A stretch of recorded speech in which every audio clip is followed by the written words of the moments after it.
Assalamualaikum warahmatullahi wabarakatuh. Halo Sobat Lorong Edukasi dimanapun teman-teman berada.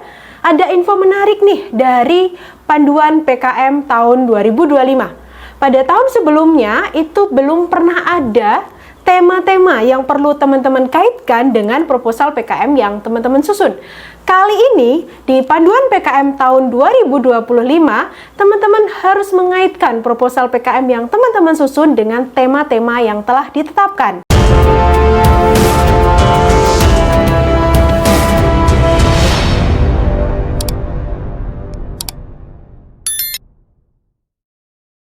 Baik, mari kita bahas bersama. Pada panduan umum PKM 2025, bahwasanya proposal PKM 2025 harus ada keterkaitan dengan 10 tema yang telah ditetapkan.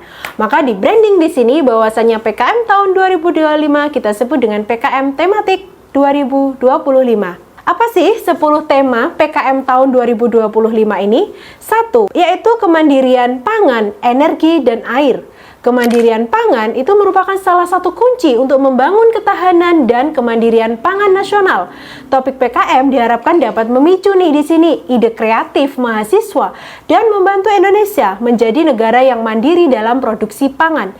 Kemudian terkait dengan kemandirian energi, bagaimana Indonesia dapat menjadi penyedia energi hijau terdepan di dunia melalui pengembangan produk biodiesel dan bioaftur dari kelapa sawit dan sebagainya. Kemudian kemandirian air, kita ketahui bersama bahwasanya air merupakan kunci kehidupan dan penopang ketahanan pangan, kesehatan, dan energi. Jadi air perlu dimanfaatkan secara optimal dan tentu saja bertanggung jawab untuk menjaga dan meningkatkan kualitasnya. Jadi ini adalah tema pertama yang ketika teman-teman membahas mengenai pangan, energi, dan air, maka bisa dikaitkan dengan tema yang pertama ini. Baik, kita lanjut ke tema yang kedua teman-teman, yaitu kesehatan dan gizi masyarakat. Kesehatan dan gizi merupakan faktor kunci yang secara langsung mempengaruhi kualitas sumber daya manusia saat ini dan di masa yang akan datang.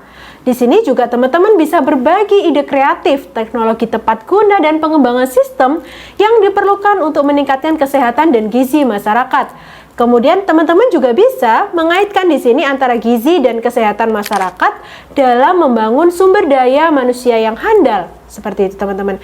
Jadi sepertinya kalau tema kesehatan dan gizi masyarakat ini bisa berkaitan dengan teman-teman yang ada di Fakultas Kesehatan Masyarakat atau Prodi Gizi, seperti itu ya. Keperawatan juga bisa dan juga bidang kesehatan dan kedokteran. Begitu ya teman-teman. Kemudian tema yang ketiga yaitu pencegahan dan pemberantasan korupsi.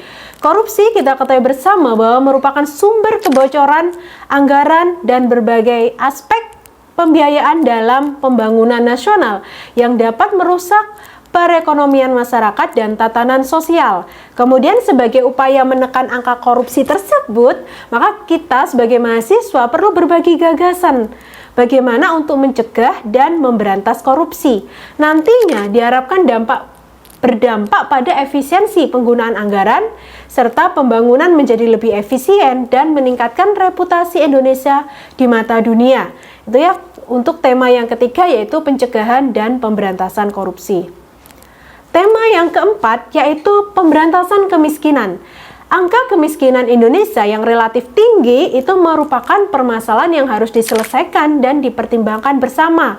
Karena angka kemiskinan yang tinggi itu mencerminkan hasil pembangunan yang tidak merata.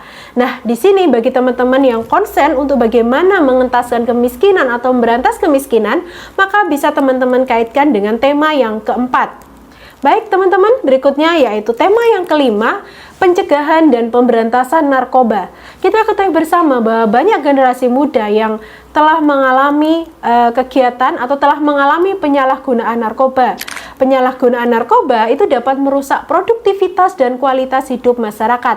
Sehingga diperlukan gagasan kreatif dan langkah-langkah pencegahan preventif dan juga pemberantasan peredaran penggunaan narkoba perlu diwujudkan dalam program aksi yang terarah dan menyeluruh, termasuk bagaimana membangun kesadaran di tingkat keluarga. Nah, misalkan proposal PKM teman-teman itu bagaimana membangun kesadaran di tingkat keluarga untuk mencegah adanya penyalahgunaan narkoba oleh remaja, begitu ya. Jadi teman-teman bisa mengkaitkan dengan tema yang kelima ini gitu ya teman-teman. Ini bisa teman-teman baca lebih dalam juga nanti di panduan PKM tahun 2025. Baik, itu untuk tema yang kelima. Tema yang keenam yang tentu saja tidak kalah menarik di sini yaitu penguatan pendidikan, sains, dan teknologi. Pendidikan, sains, dan teknologi itu merupakan faktor yang krusial dalam peningkatan kualitas sumber daya manusia dan daya saing bangsa.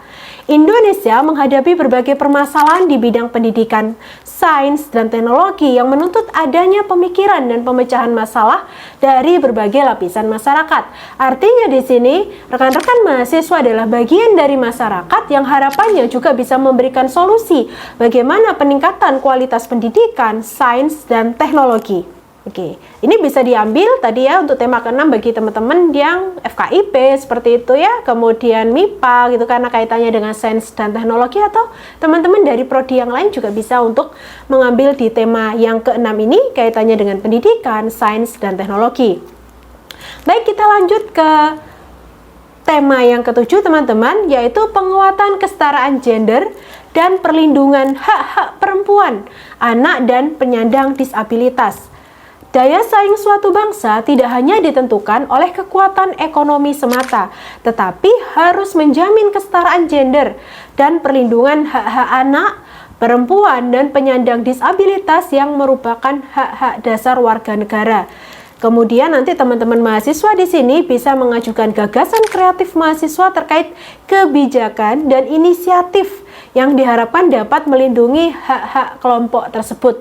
Misal terkait dengan hak atas pendidikan, hak atas pekerjaan, dan juga partisipasi politik. Seperti itu ya, bagaimana nanti kalau misalkan teman-teman ada kegiatan terkait dengan politik gitu ya, hak perempuan dan penyandang disabilitas itu memiliki hak yang sama begitu ya.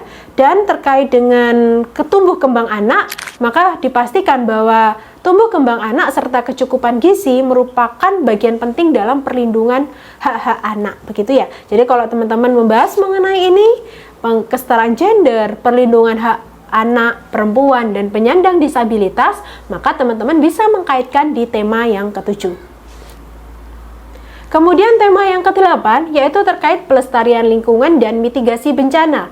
Pelestarian lingkungan hidup menjamin daya dukung alam yang sehat bagi generasi mendatang. Jadi di sini teman-teman, pelestarian lingkungan dan mitigasi bencana dikaitkan dengan pencapaian target pembangunan yang berkelanjutan, pencapaian target zero emission, pengurangan jejak karbon, dan jejak air water footprint untuk berbagai produk, serta pemanfaatan teknologi bioplastik dalam kehidupan sehari-hari merupakan langkah mendasar untuk melestarikan lingkungan hidup. Kemudian juga sumber daya alam itu merupakan milik ya, jadi sumber daya alam itu milik generasi sekarang dan generasi yang akan datang, sehingga pelestarian lingkungan diharapkan dapat mendukung perekonomian nasional dan mengurangi bencana akibat kerusakan lingkungan hidup.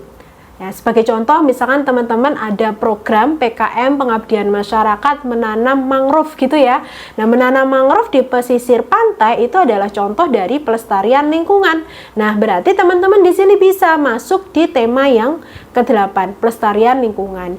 Kemudian juga yang terkait mitigasi bencana. Misal proposal PKM teman-teman itu pengabdian masyarakat, bagaimana masyarakat itu diedukasi agar ketika terjadi bencana, apakah itu banjir, bencana gempa bumi, masyarakat itu aware dan tahu dan paham apa yang harus dilakukan untuk menyelamatkan diri dan keluarganya seperti itu. Jadi itu adalah aspek di mitigasi bencana ya, di poin tema yang ke-8.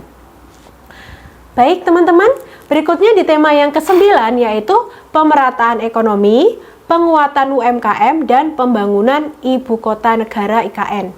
Keberhasilan pembangunan ekonomi itu tercermin dari pemerataan ekonomi dan UMKM yang handal. Pemerataan ekonomi masih menjadi masalah yang harus diselesaikan agar seluruh lapisan masyarakat dapat menikmati hasil pembangunan.